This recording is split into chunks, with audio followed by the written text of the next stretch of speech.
What was Dilla like growing up? Oh, wow, Dilla he was a strange child. He was a strange child? Yes.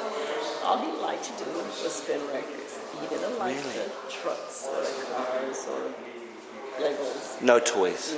He had every toy it was to be because he had a foster brother Yeah. a year younger. So we made just a tragic event about Christmas time. I mean, they had everything from everything Hot Wheels ever made to everything the Ninja Turtles movies, everything that you can imagine.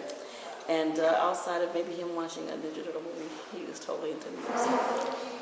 From age 2, he was spinning records in the car. Wow. And that was fun, but it's just so he can get outdoor air, but by him already embracing music, and that was all. That's what he did. Every Friday he'd go record shopping, his dad would take him, get his little 45s, have his little arm, he was so skinny at that time, and it was a little, turntable that you carry. It's like Fisher Price, kind of like thing, but he'd go to Harmony Park, where the music hall is, and he'd spin records. It's been records. And most of them were adult records because he was very strongly influenced by James Brown at that time.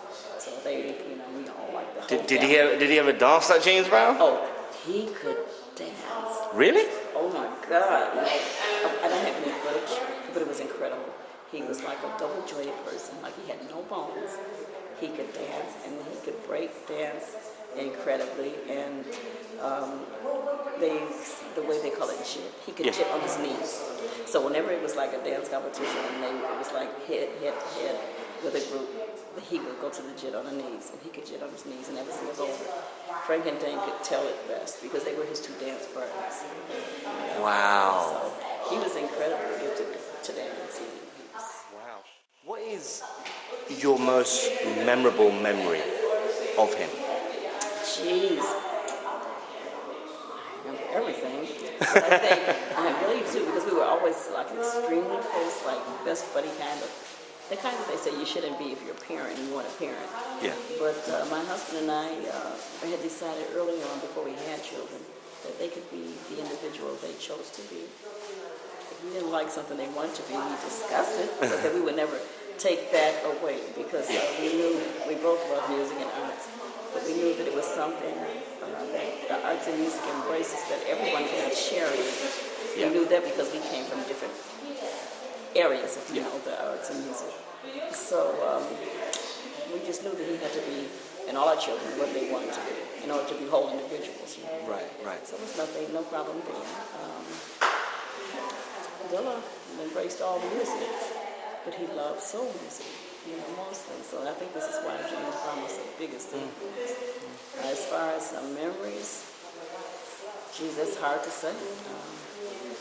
It's really hard to say. Can't pinpoint. No, I can imagine. You must have a lot of wonderful memories of him as we do, as fans, and as friends do. But let me ask you this then. Do you remember the first beat he played for you? Well, actually, he didn't play it for me. Right. I happened to listen onto it, which he didn't like. Oh. He didn't like you listening to his music before he was finished. Right. So I guess I have been caught coming down the basement steps to hear what I like, but that was only issue back up the steps. Like, I'm not finished. It's my time down here. Don't come down here. And so I respected that because he was still an artist, even though he was young. I said, okay. I really liked what I was hearing, but it's like, okay, now go, lady, Yeah, no, absolutely. Yes. When was the most happiest you saw your son? Oh, the happiest I saw him was when he met Q-Tip. Wow. And Q-Tip took his music. That was the first happy day. I can imagine. When Q-Tip of Tribe Called Quest takes... And he was like, oh my God, and all he could do was he had this famous way he would grab his hands together, but he would never let out a sound. It's like, and that was it. And then he just would be afraid to let it out. But when he would do that, I know it's just like he was about to burst. And that was a happy time in the house. Right. And around that time, not short-lived from that time, was when Far Side came out behind it with Running. Mm-hmm. And that was incredible because they used it as a drop for a ski resort that year. and they would play on commercials all All the day time. for skiing and resorts. That was incredible to hear your music being played, and they're showing these fabulous ski resorts in there, and they're going down slopes to his music. There was something spectacular. That is pretty extraordinary. That is pretty It extraordinary. affected him more than being nominated for a Grammy. That was all right, but Yeah. it was nothing like what he felt when he met Q-Tip, and Q-Tip took his tape to go home to listen to. He had arrived then, Yeah. and everything to him. The J Dilla Foundation. What are the goals for the J Dilla? goals of the J Dilla Foundation are to bring music back to youth. Most countries, just about everywhere, we've taken the music and the arts out of the schools. It's mainly because of funding, Yeah. but it's also because we as adults lack the knowledge of what music has to offer a child as far as completeness and as far as helping the child accept his work and to improve in academics. It's like a foundation, like none other. It helps you psychologically. This I'm speaking for a fact because it's helped me. I was a child that was not a part of the original family. Right. So I felt like always lost or that something was wrong, but I never could put my finger on it. But I always had music.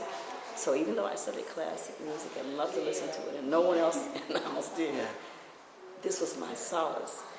And through that music, it carried me through my early years, through high school, the times that I wasn't accepted for whatever reason. When I got home and I embraced my music, it made me whole again. So, yes, there is something deep and spiritual and strong about having the arts. Not just music, but to view art, to understand and to feel something jump off a canvas and touch you. Because you're there and this artist has poured his insides out on canvas. And he's shown you some of the things that you already feel. And you're thinking that you're feeling it alone. And sometimes it's not bright places, it's dark places. But it's like acknowledging and saying it's all right. It's something grand about that. It's a vision that you share with an artist. That's a very insightful way at looking at it. Yes, that's how I really feel about it. That's and brilliant. I've looked at it differently the more that I've grown. I see it differently because I'm not afraid to look at what it's brought me to, to look at how it's helped me out of places. One thing's for sure, your son J Dilla will always still shine throughout the hearts of everyone in hip hop. And he definitely loved people and loved what he was doing, and it was never about the money. And that's one of the things I love most. Even though I was kind of angry a few times, like people would take his stuff and be making money on it, and he would get the recognition. And I asked him about it a couple times, and his remark to me was, "It's all good." Humble, so humble. That's his word. It was it's all good.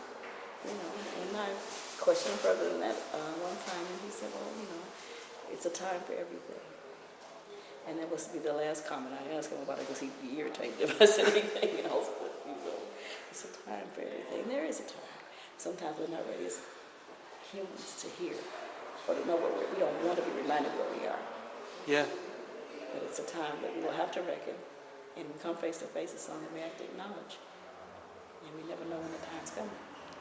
So it's supposed to be